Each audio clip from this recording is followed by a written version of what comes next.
En el primer tutorial dedicado a la estimación máximo verosímil, mostramos ejemplos con las siguientes características.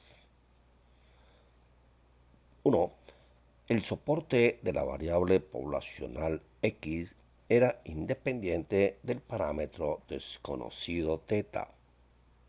2.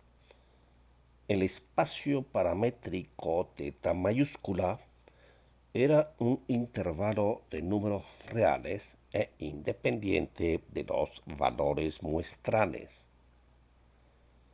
Y 3. La estimación máximo verosímil se expresaba como función explícita de los valores muestrales. En esta oportunidad veremos algunos ejemplos en donde al menos una de las características señaladas anteriormente no se verifican. Además, enunciaremos y aplicaremos un teorema de gran utilidad conocido con el nombre de propiedad de invarianza de la estimación máximo verosímil.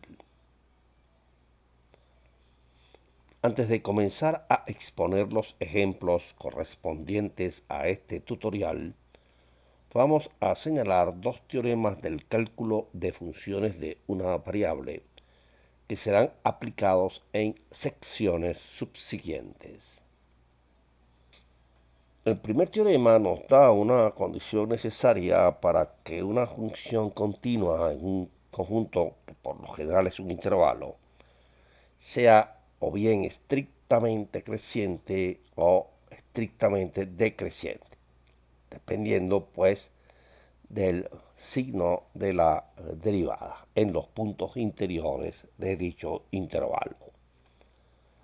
Y el segundo teorema nos da una condición para la existencia de un máximo global en aquellas funciones que sean estrictamente monótonas, bien sea creciente o decreciente.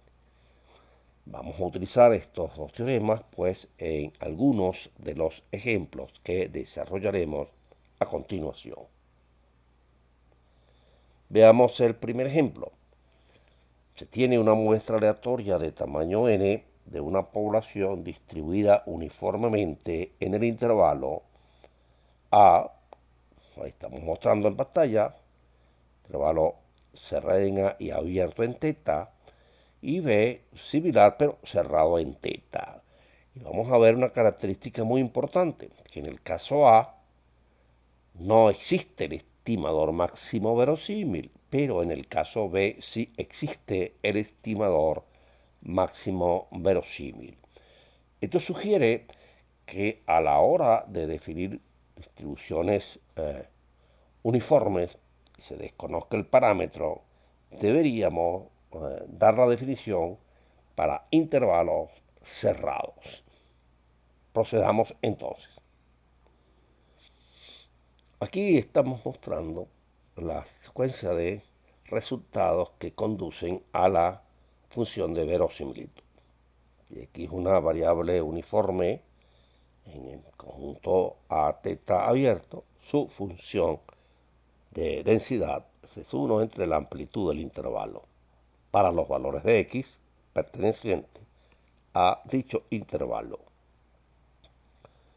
La función de verosimilitud entonces es el producto de la densidad en cada punto o valor muestral.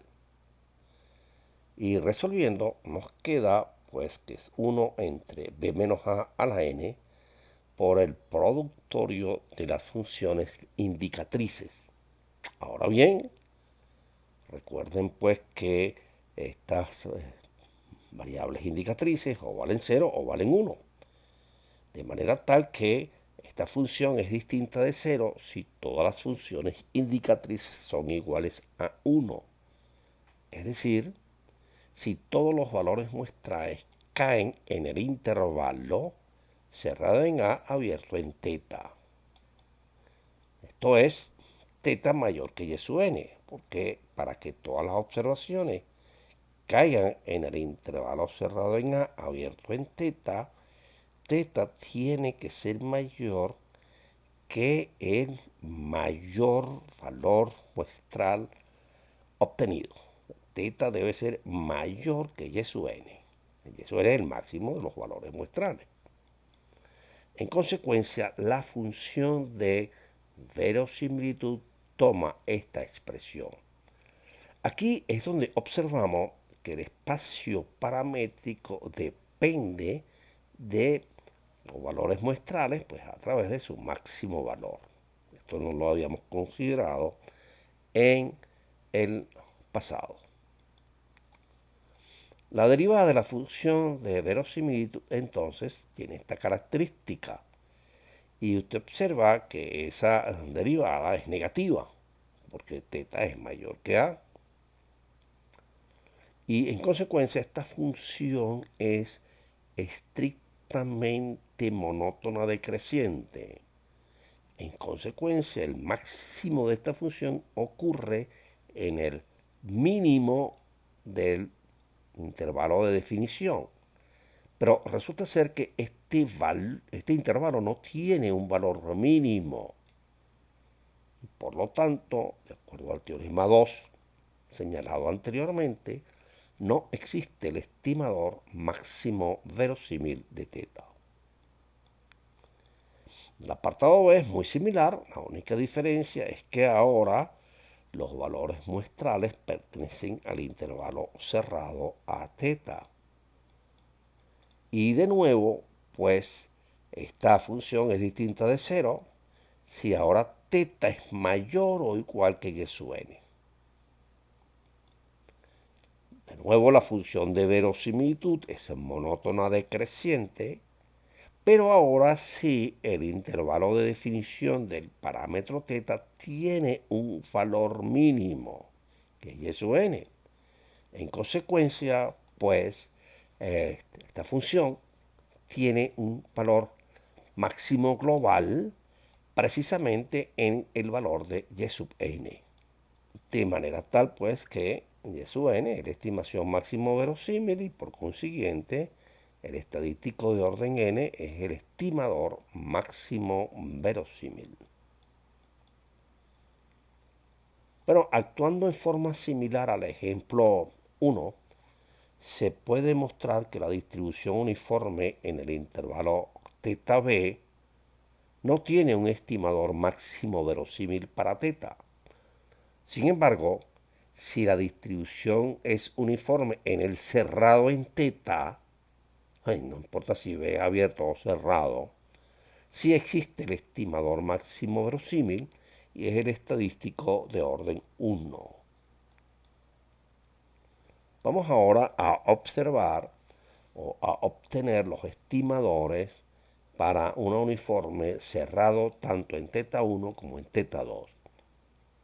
Recordemos por el ejemplo anterior que cuando estemos trabajando con distribuciones uniformes, el intervalo de definición de la distribución debe ser cerrado, porque al no serlo, el parámetro en donde el intervalo esté abierto no existirá su estimador máximo verosímil. Dicho esto, procedamos. Tenemos la función de densidad, la función de verosimilitud, que ahora es una función de dos variables, teta 1 y teta 2. Y ahora de nuevo vamos a imponer la condición para que esta función sea distinta de 0. Y es que todos los valores muestrales deben caer en este intervalo. Todos los valores muestrales deben estar entre teta 1 y teta 2. Por lo tanto, teta 1 debe ser menor o igual que el mínimo valor observado y teta 2 mayor o igual que el mayor valor observado. De manera tal, pues, que ahora podemos escribir la función de verosimilitud de la siguiente manera. Debemos entonces ahora hallar el máximo valor de esta función en esta región de definición. Y bien, esta función alcanza su valor máximo cuando el denominador alcance el valor mínimo. Y aquí estamos haciendo algo similar a los que cursaron investigación de operaciones y cursaron la optimización pues con de funciones lineales. Observemos entonces que con la zona grisácea se está identificando lo que se llama la región factible, pues el dominio de la función. Y las líneas rojas paralelas son las curvas de nivel asociadas con la función θ2 menos θ1 de nivel. Y la dirección de decrecimiento de esta función es en el vector que se está señalando. De manera que a medida que nos desplazamos en este sentido, el valor de u va disminuyendo. ¿Y dónde alcanza el mínimo entonces esta función? En este punto estamos señalando, porque ya los demás puntos nos toca a la región de definición. Por lo tanto, en este punto es donde existe el mínimo de la función u, que será el máximo de la función L. Y este punto pues no es más que el punto de coordenada y sub 1 y sub n.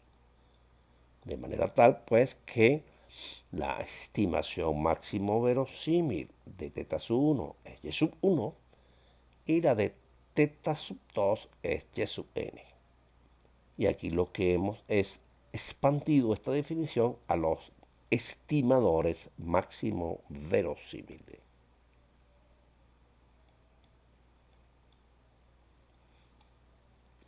Ahora veamos otro ejemplo. Ahora tenemos una distribución. Las distribuciones uniformes generalmente traen problemas por el hecho de que el espacio paramétrico va a depender de los valores muestrales. Aquí vamos a hallar en el caso en que el intervalo de definición sea el que estamos mostrando en el caso A, intervalo simétrico respecto al origen, y el intervalo B, un intervalo desfasado, pues. Para el caso A se tiene lo siguiente. Función de densidad es 1 sobre 2 teta, para x entre menos teta y teta. Y aquí tenemos la función de verosimilitud, la cual es distinta de 0 para todos los valores muestrales caen en este intervalo que estamos mostrando acá en pantalla. Observe que el intervalo de definición para cualquier valor de θ es un intervalo simétrico respecto al origen. Ahora vamos a examinar cuándo esto se puede simplificar un poco más y cuándo esta expresión es distinta de 0. Para ello recordemos siempre que todos los valores muestrales deben caer en este intervalo. Bueno, y aquí tenemos los 4 casos posibles. Primer caso, todos los valores muestrales sean positivos. No olvide que el intervalo de definición siempre es un intervalo simétrico respecto al origen. De tal manera que si todos los valores son positivos, basta con que θ sea mayor o igual a y sub n. Ahora, si todos los valores fuesen negativos, para que estos valores caigan en el intervalo simétrico, habrá que tomar θ mayor o igual que el valor absoluto de y sub 1, porque si fuese menor, pues serían puntos que caerían fuera. Para el caso 3, donde hay valores positivos y negativos, aquí estamos viendo dos diferenciaciones. Una en donde esta distancia es menor a esta distancia, y esto ocurre para que el valor de θ tenga que ser mayor o igual que y sub n. Pero en este caso, en donde esta distancia es mayor que esta, el y sub n tiene que ser, pues, θ mayor o igual que el valor absoluto de y sub 1.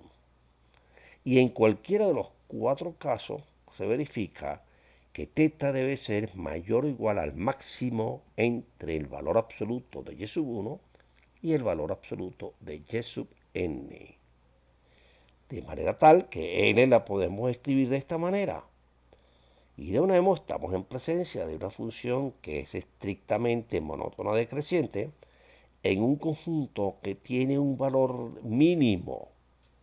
Por lo tanto, existe el estimador máximo verosímil de θ y vale precisamente el valor de θ en su valor mínimo. En consecuencia, este se le estima la estimación máximo verosímil y aquí hemos expandido para la obtención del estimador máximo verosímil. Vamos ahora a examinar el caso B. Aquí tenemos la función de densidad, la función de verosimilitud. Aquí debemos considerar entonces que esta función es distinta de 0 cuando todos los valores de x están en este intervalo. Bien, y eso ocurre si θ menos 3 es menor o igual que y sub 1 y θ más 3 mayor o igual que y sub n. De tal manera que esto se traduce en que θ esté en este intervalo que se está mostrando en pantalla. De tal manera que ahora podemos escribir la función de verosimilitud. Es una constante porque no depende de θ para los valores de θ en este intervalo. Por lo tanto, dada que la función es una constante, cualquier valor dentro del intervalo sirve para la definición de la estimación máximo verosímil. Al ser una constante, el máximo ocurre en cualquier punto del intervalo. Ahora que ya tenemos que θ es cualquier punto de este intervalo. Pero ahora debemos tener cuidado con este intervalo, puesto que para que esto sea un intervalo, debe darse de que esto debe ser menor o igual que esto.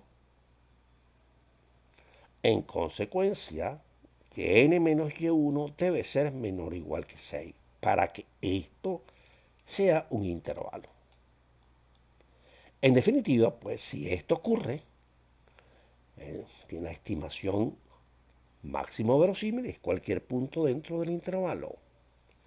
Y si esto no se verifica, pues no existe la estimación máximo verosímil. En el ejemplo 4, la única interesante es que ahora tenemos una muestra de una población que es uniforme discreta y se nos pide ya la estimación máximo verosímil del parámetro n. Bueno, vamos a proceder de manera igual a los casos anteriores. Aquí tenemos nosotros que esta es la función de verosimilitud, la cual se puede expresar de esta manera. Y de nuevo, esta función que está acá, de expresión, será distinta de 0 si todos los valores están dentro del intervalo considerado. De manera que aquí tenemos todos los valores puntuales y n tiene que ser mayor o igual que y sub n. La única diferencia con lo anterior es que este es un conjunto discreto, que no podemos hallar derivadas ni nada por el estilo. Pero esto sí se cumple siempre. Y ya al ser esta expresión una función que es monótona decreciente, los valores de n son estos valores que estamos mostrando acá, el máximo ocurre en este punto. En consecuencia, pues el estimador o la estimación máxima verosímil es el mayor valor observado, que obviamente es discreto, y aquí tenemos la el estimador máximo verosímil. Vamos a ver en este ejemplo un caso en el cual va a ser imposible obtener en forma explícita a uno de los estimadores. Vamos a considerar en una gamma en los siguientes casos: conocido beta, conocido lambda y desconocido ambos parámetros. Además decir que lambda recibe el nombre de parámetro de escala y beta el parámetro de la forma. Bien, aquí tenemos la función de densidad por definición. Hay que tener cuidado con la función de densidad de una gamma que algunos autores la escriben de otra manera. Vamos a quedarnos con esta definición. Aquí ahora hemos escrito la función de verosimilitud, función de lambda solamente, ya que beta es conocido. Hemos desarrollado. Y ahora bien, observemos que esto no depende de lambda, lo hemos llamado una constante K1. Este productorio de las funciones indicatrices no depende de lambda y lo hemos llamado K2. Y la función de verosimilitud entonces es K, que es el producto de K1 por K2, por lambda a la n beta por e a la menos lambda a la n x barra, en donde la sumatoria de las x u y la hemos sustituido por n veces la media aritmética muestral. Y ahora sí, pues, tenemos la derivada de la función logaritmo, la derivada igualada a 0, y el candidato a la estimación, la segunda derivada negativa, y ya por ende podemos concluir que beta entre x barra es la estimación máximo verosímil y expandiendo esto a la variable aleatoria tenemos el estimador. Recordemos que beta es conocido. Ahora vamos a suponer que conocemos lambda, pero obviamente no conocemos beta. Y aquí estamos en desarrollo. Ahora, esto es una función de beta. Aquí lo importante es que el productorio, por ejemplo, de x1 a la beta menos 1 por x2 a la beta menos 1, etcétera, lo podemos escribir de esta manera, denotando por m la raíz enésima del productorio, que es la llamada media geométrica. De manera tal que la expresión correspondiente a la verosimilitud tiene esta característica. Y aquí de nuevo, al depender esto solamente, no depende de beta, esto puede tratarse como una constante. Así, entonces, L tiene esta expresión y su logaritmo tiene esta otra expresión. Tome esto en nota porque vamos a pasar a la otra pantalla. Vamos a derivar ahora la función de logaritmo de la verosimilitud. Y llegamos a esta expresión. El problema está aquí precisamente en el cociente entre la derivada de la función gamma de beta y gamma de beta. Recuerden que gamma de beta es una integral impropia. Y no es fácil, mejor dicho, esta expresión es complicada su despeje. En consecuencia, pues, al resolver esta ecuación, tenemos el problema que no podemos despejar el valor de beta. En consecuencia, pues, el estimador, la estimación máximo verosímil no podrá ser obtenida de manera explícita. Ahora, esto tiene solución.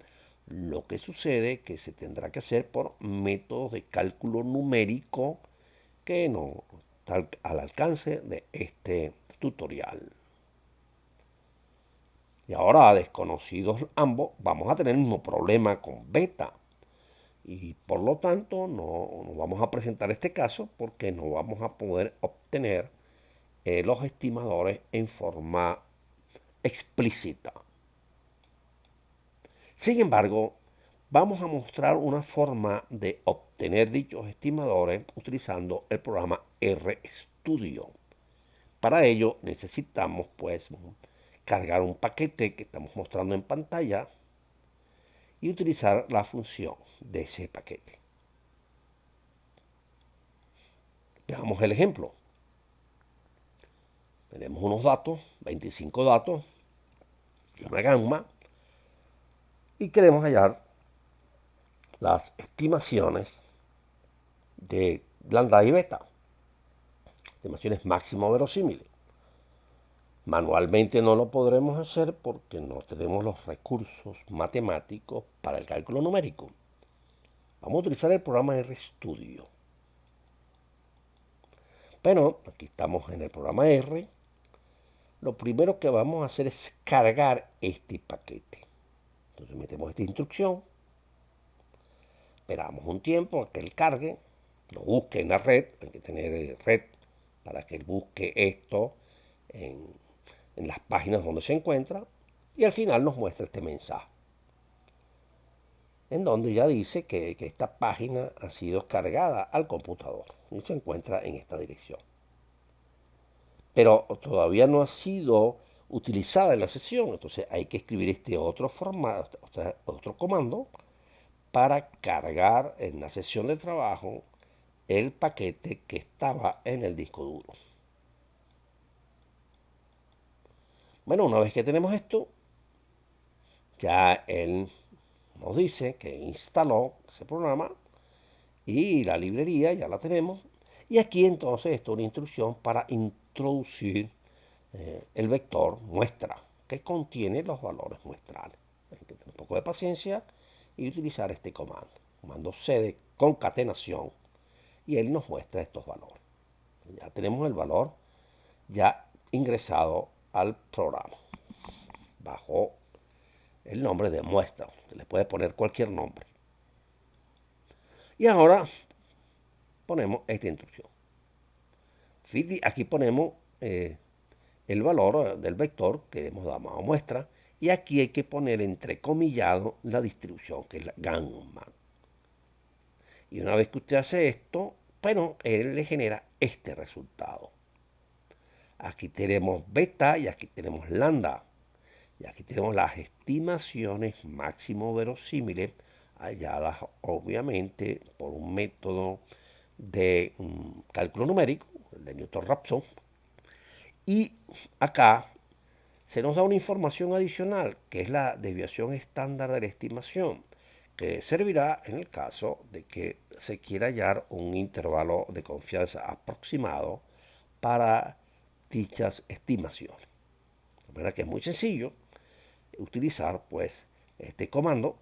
Lo único que debe tener usted instalado es R, cargar el paquete, cargar este paquete. No se les olvide que este paquete lo que hace es cargarlo al computador, y esta instrucción lo carga en la sesión de trabajo. Y después que usted tenga estas dos operaciones, ya introduce directamente los valores muestrales y a continuación el comando requerido. Entonces, muy sencillo, muy fácil. Y recuerde de nuevo lo que siempre les he dicho: hay que utilizar más a menudo el programa R, dado que es un programa muy interesante y que además es gratuito, pues. Bien, vamos entonces ahora a enunciar una propiedad de bastante uso, la propiedad de invarianza. Establece lo siguiente: tenemos el estimador de un cierto parámetro y ahora tenemos una función inyectiva de dicho estimador. Y entonces la estimación máximo verosímil de dicha función es la función del estimador máximo verosímil. Vamos a ilustrar con dos ejemplos esta propiedad. Lo único que se requiere, pues, es conocer la función y ver que esa función es inyectiva y aplicar la propiedad. Bien, vamos a considerar una muestra de tamaño n de una población x que sigue una exponencial de parámetro teta. Y vamos a obtener los estimadores máximo verosímiles de la esperanza y varianza de x. Pues recordemos que si x sigue una exponencial, aquí se tiene la densidad, y ya se ha visto en el tutorial correspondiente al primer video que este era la estimación o el estimador máximo verosímil de teta. Por otro lado, es bien sabido que la esperanza de x es 1 sobre teta y la varianza 1 sobre teta cuadrado. Y que estas funciones son inyectivas. O sea, que fácilmente usted prueba que estas dos funciones son inyectivas. Valores distintos de teta generan valores distintos de mu y de sigma cuadrado. Y entonces ahora, simple y llanamente, por la propiedad de invarianza, el estimador de mu es 1 entre el estimador de teta, 1 entre x barra. Y el estimador de sigma cuadrado es 1 entre teta cuadrado, que viene dando esta propiedad. De manera que es muy sencillo, y esto se puede hacer por la propiedad de invarianza, y dado que las funciones que relaciona a los nuevos parámetros con teta son funciones inyectivas. Vamos a finalizar nuestro tutorial viendo otro ejemplo. Tenemos dos números reales con b mayor que 0 y se tiene una uniforme definida en este intervalo. Decimos que b sea positivo para que esto tenga sentido de ser un intervalo.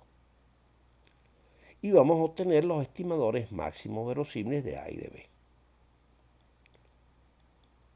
Bueno, sabemos, al inicio demostramos que si se tiene un uniforme en el intervalo θ1 o θ2, estos son sus estimadores máximo verosímiles. Vamos a relacionar A y B con θ1 y θ2. Y si llamamos A menos B θ1 y A más B θ2, la inversa, despejando A y B, es esta que está aquí, son las funciones. O sea, esta es una función de θ1, θ2, esta es una función de θ1, θ2.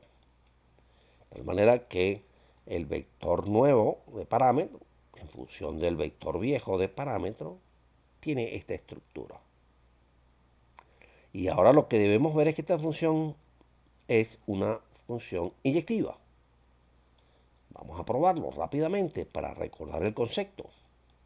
Pero si queremos ver si esta función es inyectiva, partimos de esta igualdad. El valor de la función en θ1 θ2 lo hacemos igual al valor de la función en θ3 y θ4. Y si de aquí podemos llegar a la conclusión de que θ1 es igual a θ3 y θ2 es igual a θ sub 4, hemos llegado a que esta función es inyectiva. Bien, entonces la igualación de estas dos expresiones genera esta igualdad vectorial que se traduce en igualdad de componentes. Y de aquí, pues, fácilmente se observa que para que esto ocurra, θ2 debe ser igual a θ4 y θ1 igual a θ3. En consecuencia, pues, este punto es igual a este punto. Y por lo tanto, la función es inyectiva. Recuerda en general que si g de x igual a g de y implica que x igual a y, la función es inyectiva. Y ahora, tomando en cuenta la propiedad de invarianza, se concluye que estos son los estimadores máximo verosímiles de los parámetros A y B que se nos estaba pidiendo al principio. Espero que con este segundo tutorial, aunado al primero, ya se tenga un conocimiento bastante aceptable con respecto a las estimaciones máximo verosímiles. Existen obviamente otros ejemplos un poco más patológicos, un poco más complicados, que dejamos como investigación para el alumno interesado en tal tema. Les habló Adelmo Fernández y será hasta la próxima oportunidad.